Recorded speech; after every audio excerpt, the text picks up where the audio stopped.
On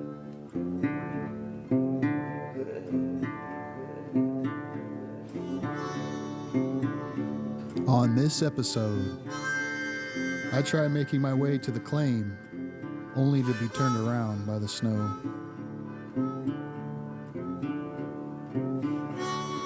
Salvaging what I could from a busted trip, I head to the foothills near the heart of the mother lode.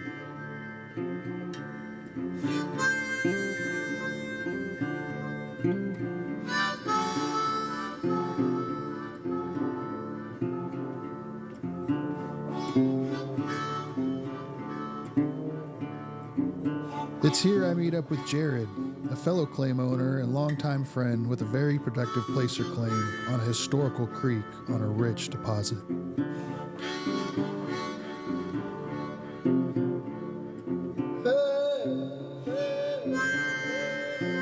What is up, guys?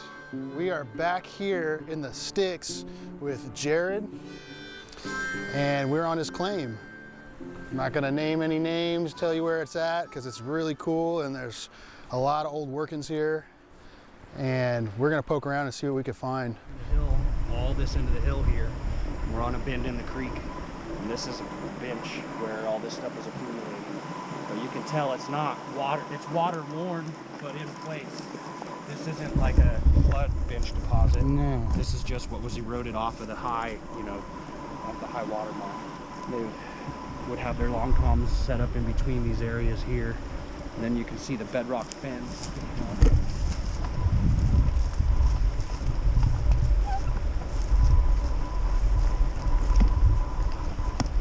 So if you imagine when they first got here, that slope continued down naturally like you would expect into wherever the creek was at the time.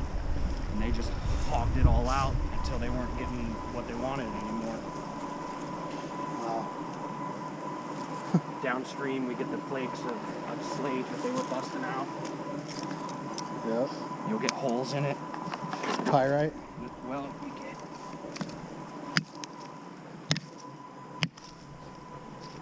It's not gonna do it, but you'll get. You see their marks. Old ones worn out. Oh, yeah, from them Took me a while finding about 15 of them before I really figured out what it was. The bedrock is a curse. Yeah, because it just sticks. It's awesome. You can break it apart. You can see it's going to catch onto everything, but it makes the gold really spotty. You don't get good paste streaks because depending on where it was making it into the current, if it's going to be affected by it, it's hard for gold to make it past that kind of stuff. Yeah. And then they made so much fresh, jagged bedrock. That's why this looks like this, because they worked that. It's not smooth back over. Yeah. You get the spots where they're smooth bedrock, they didn't work. But also, that's been some of the best bedrock is the smooth bedrock. Any cracks or anything that are in it hold stuff, and this stuff tends to be relatively barren. But if you get to the side, you can look at the material that's built up in it. Oh, yeah. And then there's stacked rock all above. Broken tools up there, opium tin lids and stuff all up on that flat spot.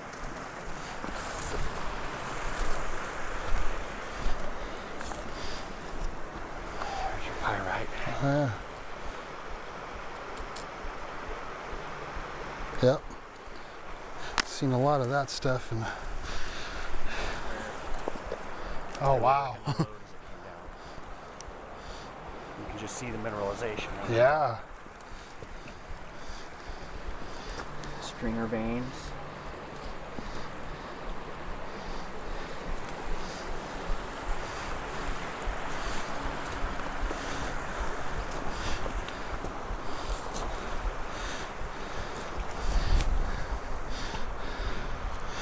Prospect pit. You can see it's a greenstone contact. Oh, yeah.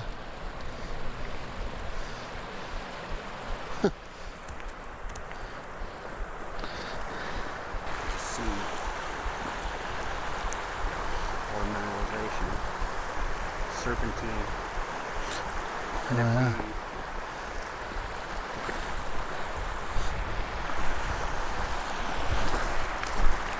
All my big pans are down below. So I got my super goofy pans here. But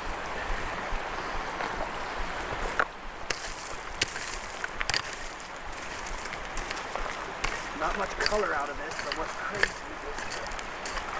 the pyrites, the sulfides. Mm-hmm.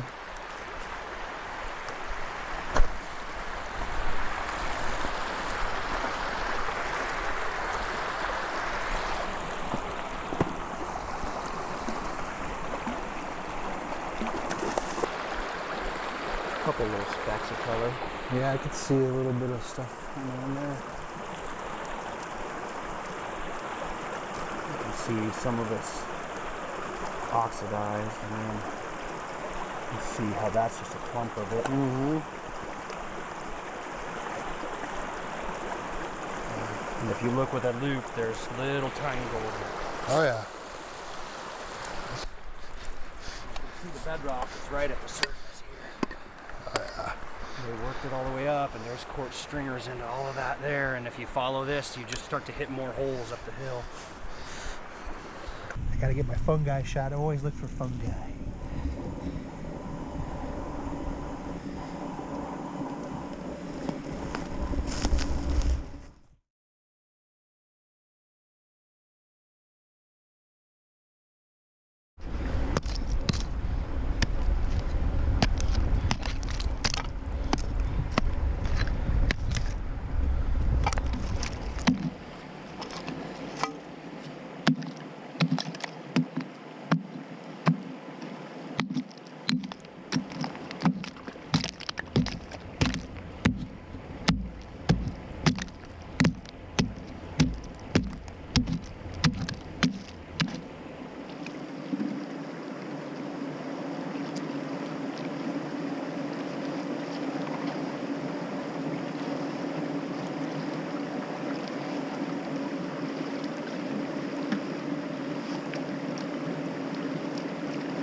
See that gold?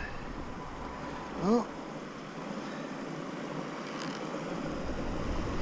See a little chunk of Mr. Pocket.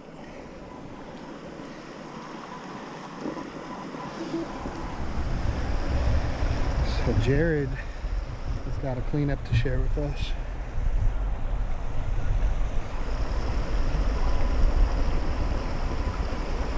Yeah, that looks good. Yeah, that's super brilliant.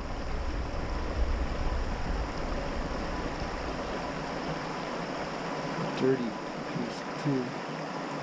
See it? Oh yeah. It's covered in manganese. Awesome. Well, that's all I have for this trip.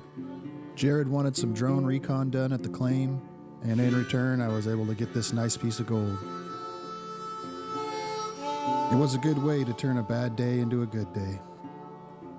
Join us next time. Thanks for watching.